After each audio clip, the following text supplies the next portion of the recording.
சித்தார்த் நடந்த அனைத்தையும் நினைத்து பார்க்கையில் அதன் அனைத்திற்கும் காரணம் தனது சித்திதான் என்று அறிந்து கொண்டான். அப்போதைக்கு அவனது சித்தி மீது இருந்த கோபத்தை விட அந்த பெண்ணை நினைத்துதான் அவன் மிகவும் வருந்தினான். சித்தி, உங்களுக்கு இந்த சொத்து தான் வேணும்னா என்கிட்ட நேரடியா கேட்டிருந்தா நானே எல்லாத்தையும் கொடுத்திருப்பேனே. எனக்கு இப்போ வரைக்கும் நம்ம சொத்து மேலேயோ கம்பெனி மேலேயோ எந்த ஆசையும் இருந்ததில்ல. என்ன பழி வாங்குறேன்னு நினைச்சு அநியாயமா ஒரு பொண்ணை பழி வாங்கிட்டீங்களே. பாவம், அந்த பொண்ணு எப்படி துடிச்சிருப்பா. அவ என்னன்னு நினைச்சிருப்பா. சித்தார்த் அந்த பெண்ணை நினைத்து வருத்தப்பட்டு கொண்டிருந்த அதே நேரம் அவனது அறைக்குள் அவர்கள் வீட்டு பட்லர் வந்தார். தம்பி, பெரியவர் உங்ககிட்ட இதை கொடுக்க சொன்னாரு. அப்புறம் இந்த பணத்தை எடுத்துக்கிட்டு நீங்க கண்காணாத தூரத்துக்கு எங்கேயாவது போயிடுவீங்களாம். இதுக்கப்புறம் திரும்பி நீங்க இந்த குடும்பத்துக்கு வரவே கூடாதுன்னு சொல்லிட்டாரு. பட்லர் சொன்னதை கேட்ட சித்தார்த் அதிர்ந்து போனான். பின்பு அவரை பார்த்து ஒரு விரக்தியான சிரிப்பை சிரித்தான்.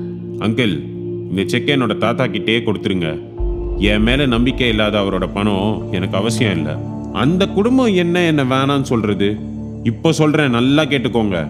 இனி அந்த குடும்பத்துக்கும் எனக்கும் எந்த சம்பந்தமும் இல்லை. இனி அவங்களே கூப்பிட்டாலும் நான் அந்த குடும்பத்துக்குள்ள வரமாட்டேன். சித்தார்த் பட்லரிடம் கோபமாக பேசிவிட்டு அந்த ரூமில் இருந்து வெளியேறினான். ஹாலில் இருந்த அனைவரும் சித்தார்த்தை கேவலமாக பார்த்து சிரித்தார்கள். அந்த 5 ஸ்டார் ஹோட்டலை விட்டு வெளியேறியவன் தனது கையில் வைத்திருந்த செல்போனை உடைத்து வீசிவிட்டு அங்கிருந்து சென்றான். அவனது தாயின் பெயரில் இருக்கும் கம்பெனியில் இருந்து வரும் லாபத்தில் 25% எப்பொழுதும் அவனது செலவிற்காக அவனது அக்கவுண்டில் ஏறும். அந்த பணத்தை வைத்து அவன் ஒரு ஹோட்டலில் தங்கினான். 4 மாதங்களுக்கு பிறகு. அம்மா, நீங்க எங்க இருக்கீங்க? நான் பேசுறது உங்களுக்கு கேக்குதா? அம்மா, நான் உங்க பிள்ளைம்மா. நிச்சயமா நான் பெண்களை அவ்வளவு மோசமா நடத்த மாட்டேன்.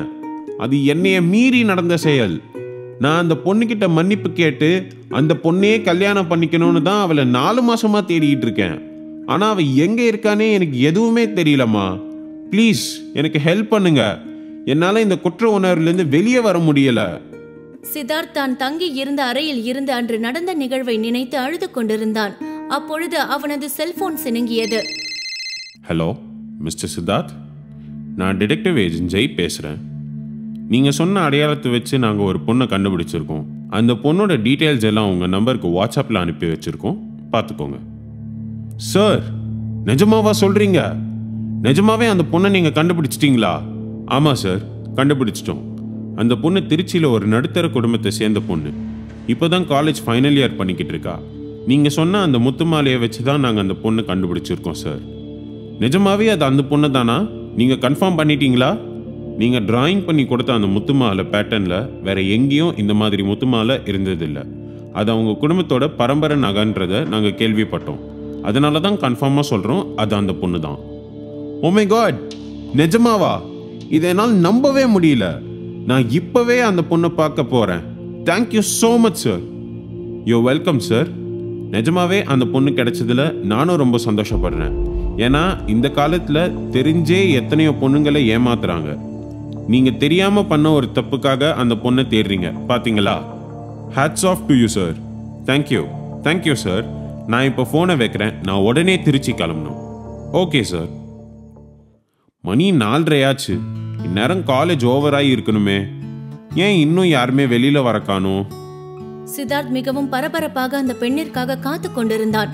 அப்பொழுது அந்த காலேஜ் கேம்பஸில் இருந்த அனைவரும் வெளியே வந்து கொண்டிருந்தார்கள். சித்தார்த் வரும் ஒவ்வொரு பெண்ணின் கழுத்திலும் அவன் அன்று கண்ட அந்த பாசி மாலை இருக்கிறதா என்று ஆர்வமாக பார்த்து கொண்டிருந்தான். ஏ அதிதி, பிளீஸ் டி, நீ பண்ண போற ப்ராஜெக்ட்ல என்னையும் சேர்த்துக்கடி. ஏய், உன் பாய் ஃப்ரெண்ட் கூட சேர்ந்து பண்ண வேண்டியது தானே? ஏய், அவன் கூட சேர்ந்து ரொமான்ஸ் தாண்டி பண்ண முடியும். ப்ராஜெக்ட் செஞ்சு முடிக்கிற அளவுக்குலாம் அவனுக்கு மூளை கிடையாது. நிஷா சொன்னதை கேட்டதும் அதிதி சத்தமாக சிரித்தாள். அவளது சிரிப்பு சத்தம் கேட்டதும் சித்தார்த் நிமிர்ந்து பார்க்க அவளது கழுத்தில் அவன் கண்ட அதே பாசி மாலை இருந்தது. அதை பார்த்ததும் அவனது இதழ்கள் தன்னையும் அறியாமல் சிரித்தது. அப்பொழுதுதான் அவன் அதிதியை பார்த்தான். அதிதி நல்ல நிறம், பார்ப்பதற்கு அந்த அளவுக்கு பேரழகியாக இல்லாவிட்டாலும் ஓரளவுக்கு லட்சணமாக இருந்தாள். பார்க்கும் பொழுதே அவள் கொஞ்சம் திமிரு பிடித்தவள் போல் இருந்தாள். ஹே அதிதி, அங்க பாரடி, ஒருத்தன் ஹிந்தி பட ஹீரோ மாதிரி நின்னுட்டு இருக்கான். அவன் நம்ம வெளியே வந்ததுல இருந்து உன்னதான் பாத்துட்டு இருக்கான். உனக்கு அவனை தெரியுமா? நீ யார சொல்ற? அதோ அங்க பாரு, அந்த ஐஸ்கிரீம் பார்லருக்கு பக்கத்துல ஒருத்தன் நின்னுட்டு இருக்கான் பாரு. அதிதி அப்பொழுதுதான் அங்கு நின்று கொண்டிருந்த சித்தார்த்தை பார்த்தாள். அவன் யார பார்க்க வந்திருக்கான்னு யாருக்கு தெரியும்? நீ பாட்டுக்கு சும்மா எதையாவது சொல்லாம அமைதியா வா. அதிதி சொல்லி முடிக்கும் முன்பே சித்தார்த் வேகமாக நடந்த அதிதியின் அருகில் வந்தான். ஹலோ அதிதி, ஐ அம் சித்தார்த்.